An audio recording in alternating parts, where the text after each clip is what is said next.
नमस्कार, आप देख रहे हैं पत्रिका का डिजिटल प्लेटफॉर्म और मैं हूं आपके साथ पूनम। पश्चिम बंगाल की राजनीति में इन दिनों जो कुछ हो रहा है वो सिर्फ एक सामान्य राजनीतिक हलचल नहीं, बल्कि सत्ता के केंद्र में बैठी टीएमसी के लिए एक बड़े संकट का संकेत माना जा रहा है। दिल्ली में हुई कुछ बैठकों ने ऐसे सवाल खड़े कर दिए हैं जिनका जवाब आने वाले दिनों में बंगाल की राजनीति की दिशा तय कर सकता है। ये सब कुछ उस वक्त शुरू हुआ जब दिल्ली में भाजपा के वरिष्ठ नेता और केंद्रीय मंत्री भूपेंद्र यादव के आवास पर टीएमसी के कई सांसद एक साथ पहुंचे।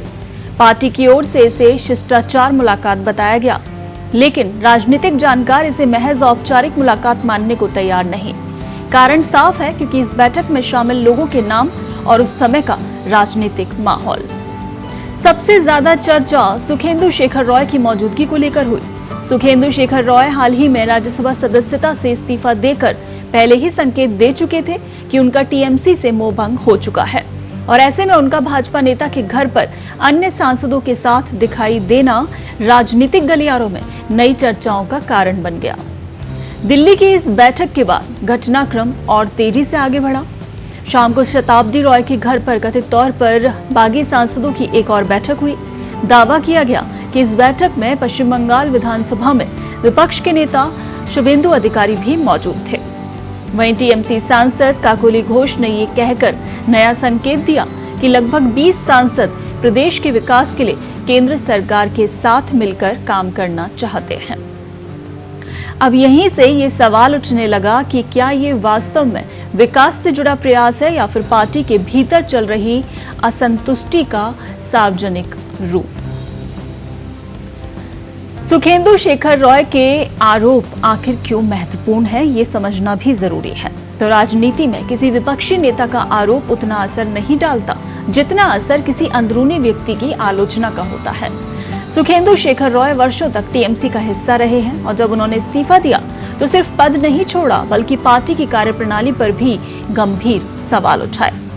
उन्होंने कहा कि पार्टी 3 बड़ी समस्याओं से जूझ रही है: भ्रष्टाचार, महिलाओं के खिलाफ बढ़ते अपराधों पर संवेदनशीलता की कमी और पार्टी के भीतर असहमति की आवाज को दबाना।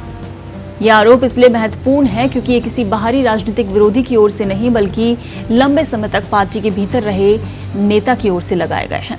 इससे पार्टी के अंदर चल रही नाराजगी की चर्चा को और बल मिला है। तो अब सवाल ये भी है लोगों के जहन में कि क्या टीएमसी के बीच लंबे समय से यह असंतोष चल रहा है।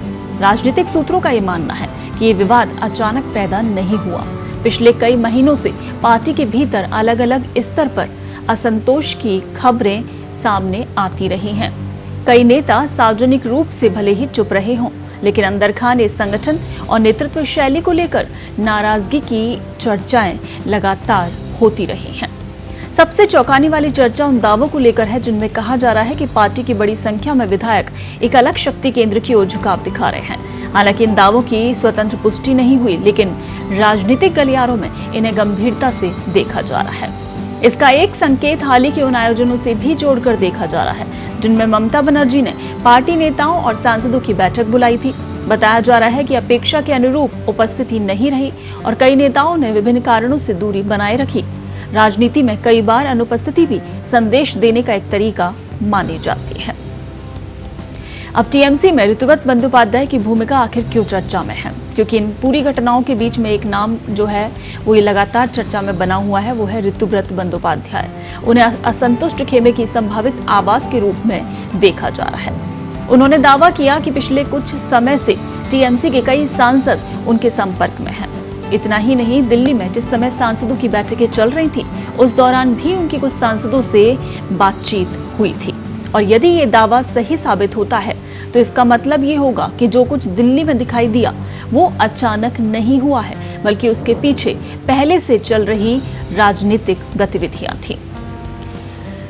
तो दिल्ली में सभी बड़े चेहरे जो कि एक साथ मौजूद थे, इस पूरे घटनाक्रम को और दिलचस्प बना रही है ये बात, क्योंकि जिस समय बैठकें हो रही थी उसी दौरान बंगाल राजनीति के लगभग सभी प्रमुख खिलाड़ी दिल्ली में ही मौजूद थे। ममता बनर्जी जो कि इंडिया गठबंधन की बैठक के लिए दिल्ली में थी, अभिषेक बनर्जी भी राजधानी में थे, शुभेंदु अधिकारी भी दिल्ली में सक्रिय थे, और इसी दौरान सुखेंदु शेखर रॉय और अन्य सांसदों की बैठकें चर्चा का विषय बनी। जब राजनीति के इतने बड़े चेहरे एक ही समय में एक ही शहर में मौजूद हों और उसी दौरान पार्टी के भीतर बगावत की चर्चाएं सामने आए तो राजनीतिक विश्लेषक इसे सामान्य सहयोग मानने को तैयार नहीं होते। इस पूरे घटनाक्रम का एक और महत्वपूर्ण पहलू फिरहाद हाकिम की मुलाकात है। फिरहाद हाकिम को ममता बनर्जी का सबसे भरोसेमंद सहयोगी माना जाता है। रिपोर्टों के अनुसार ममता बनर्जी के दिल्ली दौरे के दौरान फिरहाद हाकिम ने ऋतुव्रत बंदोपाध्याय से लंबी मुलाकात की और ये मुलाकात करीब 1 घंटे तक चली। तो इस मुलाकात के कई राजनीतिक मायने निकाले जा रहे हैं। एक संभावना यह है कि पार्टी नेतृत्व असंतोष की वास्तविक स्थिति जानना चाहता था, तो दूसरी संभावना यह है कि किसी संभावित समझौते या नुकसान को नियंत्रित करने की कहीं ना कहीं कोशिश की जा रही थी। तो भले ही वास्तविक कारण कुछ भी हो, लेकिन इतना स्पष्ट है कि पार्टी नेतृत्व इस स्थिति को हल्के में नहीं ले रहा है। लेकिन ममता बनर्जी इस सब मामलों के बीच में चुप्पी साधे हुए बैठे हैं। तो राजनीति में कभी कभी बयान से ज्यादा चुप्पी चर्चा का विषय बन जाती है। ममता बनर्जी अपने आक्रामक और मुखर राजनीतिक अंदाज के लिए जानी जाती हैं। दिल्ली दौरे के दौरान वो अक्सर मीडिया से बातचीत करती रही हैं और बड़े राजनीतिक संदेश भी देती रही हैं। लेकिन इस बार तस्वीर कुछ अलग दिखाई दी। इंडिया गठबंधन की बैठकों में शामिल होने के बावजूद उन्होंने मीडिया से दूरी बनाए रखी। राजनीतिक पर्यवेक्षक इसे भी मौजूदा संकट के संदर्भ में देख रहे हैं। अब फिलहाल सबसे बड़ा सवाल यही है कि क्या टीएमसी वास्तव में किसी बड़े विभाजन की ओर बढ़ रही है या फिर यह असंतोष समय रहते नियंत्रित कर लिया जाएगा। तो पहली संभावना यह है कि असंतुष्ट सांसद और विधायक खुलकर अलग रास्ता चुन लें। ऐसी स्थिति में बंगाल की राजनीति में बड़ा पुनर्गठन देखने को मिल सकता है। तो दूसरी संभावना यह है कि पार्टी नेतृत्व बातचीत और समझौते के जरिए नाराज नेताओं को वापस साथ ले आए। भारतीय राजनीति में ऐसे उदाहरण पहले भी कई बार देखे जा चुके हैं।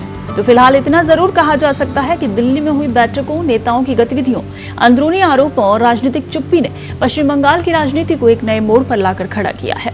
आने वाले दिनों में ये साफ होगा कि ये सिर्फ असंतोष की आवाज थी या फिर टीएमसी के इतिहास की सबसे बड़ी राजनीतिक बगावत की शुरुआत। देश दुनिया की ताजा खबरें और वीडियोस के लिए अभी डाउनलोड करें पत्रिका ऐप।